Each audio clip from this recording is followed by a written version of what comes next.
What is good, YouTube? It's your boy Gary, aka and Gary We Trust. Also, the guy with the worst intros in YouTube is back at it again with another pickups video, advice video, however you want to call it. Basically, in this video, I'll be showing you my pickups from ThriftCon. I actually did attend ThriftCon Miami, as you guys seen in one of my previous videos.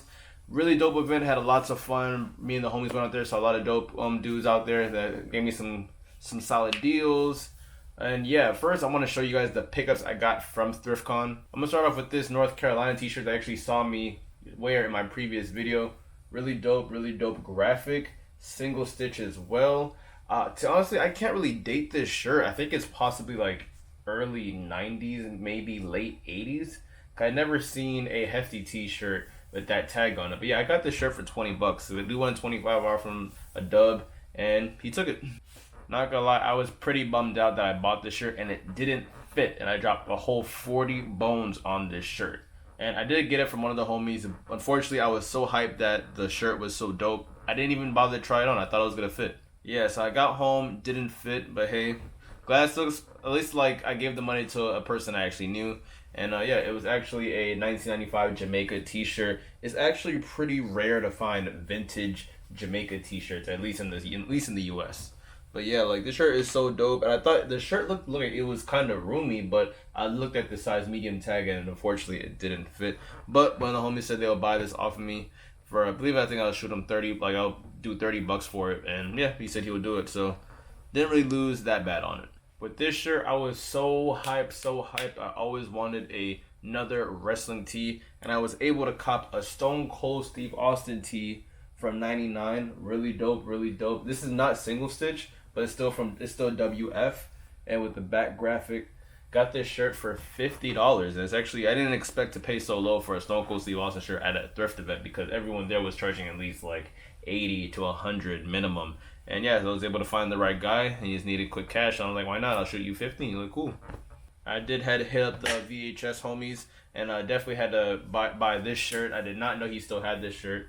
This shirt right here is so dope, single stitch, and the shirt says, when God created the black woman, he was just showing off. And I thought this was such a dope shirt. I was actually, the main purpose of me going to ThriftCon is for me to cop some Black History t-shirts. I definitely found some good ones. This shirt does have a little cracking on it, but I think it's still dope, because come on, this shirt's from the 90s, so I can't complain.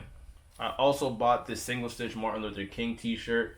Single stitch, beautiful. The one thing about this shirt is it's a little bit longer than I expected, but honestly, I can just tuck it in, like I can probably just like tuck the shirt in and wear like a jean jacket right over it. Still a pretty dope graphic. And one of the last shirts was another Black History t-shirt. Really dope, really dope. I believe this one is from there's no date. Oh, the Martin Luther King was from 1992. This one is just single stitch. It's a nice little, even though like a lot of the Black History tees are the same color, I just love copying them. I'm pretty sure the value is gonna go up later. Not saying that I'm gonna like sell them, but I just think that like if you really want something and the price is reasonable, might as well get it now. Really dope shirt. And easily the biggest come up that I got throughout the whole event, I copped these vintage Big Flag Tommy pants for $10. And there's no rips, perfectly worn. I love the color on them. Really dope. Man, I've been looking for a Big Flag Tommy jeans for a minute. See, look how dope. Big Flag on the pocket and Big Flag on the back. For $10, come on. I can't beat it at all. Okay, as far as tips of going to ThriftCon, so I live in Palm Beach County, and ThriftCon was actually in Miami, and literally the event was like Little Haiti, Miami, and it was like literally an hour away exactly. Yeah, so it was a dope event. I pulled up. Parking was completely horrendous, as you guys seen in like my past video I showed you guys. There were just cars everywhere, but luckily I did find a spot that was literally right in front of the event. Literally had that VIP parking for the free, so I can't beat it. Honestly, some tips. It is a little overwhelming when you first walk in there. I would prefer that you would probably go there early. I showed up kind of late. I showed up around 2 o'clock, and the event ended at 5. But I think I was there for like a good amount of time. But if I was there a little bit early, I feel like I could have caught a couple better deals. Usually the average price for every shirt when you go into ThriftCon is around like $40. And you will find some good deals out there. There's some like single stitch tees for like about $20, $15. Really depends on what you're looking for. But as far as rap tees, obviously they're going for the high. Wrestling t-shirt, especially Stone Cold, was going for the high. NASCAR tees. There's this one guy that was in the video. He actually had a really dope NASCAR tee selling for like around $50, which is actually pretty low for like vintage or NASCAR tees.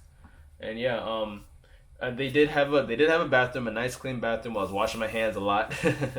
And yeah, it was pretty cool. Even though the one thing that sucks about ThriftCon is that I do recommend them getting more security. Yes, more security. They did have some security, but it was honestly one of those security guards that was probably like working on their off day, so they didn't really care. They were just walking around.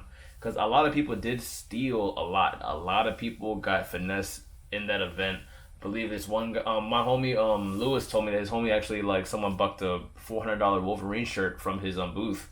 And yeah, like, cause there's so many people. There's honestly with this one booth that literally you actually had to wait because I think they're having like 2 to 3 people at a time in their booth, which is understandable. Kind of crazy, but it did bring some attention to their booth, and they did have some fire stuff as well.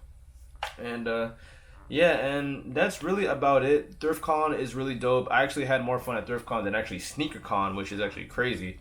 And I love SneakerCon, but my favorite part about SneakerCon was the vintage clothes I was buying. And literally when at ThriftCon it was just nothing but clothes. There's some people selling sneakers, but the event is dominantly vintage clothes. And they did have food trucks there, which is actually pretty smart. And because people were there like literally all day. I believe there was 9 a.m. tickets. I had my homie Lewis was there since like 6 o'clock in the morning. But hey, and every person I talked to at a booth said they were making a lot of money. So at the end of the day, like, ThriftCon is definitely, if you're really into vintage clothing or you're really trying to get into vintage, I would definitely recommend going to ThriftCon. I will definitely be at the next one that's in Florida. Now, it's your boy and Gary Trust coming at you guys again with another video. Then I am out. I'm done. And you guys will definitely see me at the next ThriftCon. So follow me on Instagram at and Gary We Trust. It's your boy, and I'm going to see y'all later. Peace out.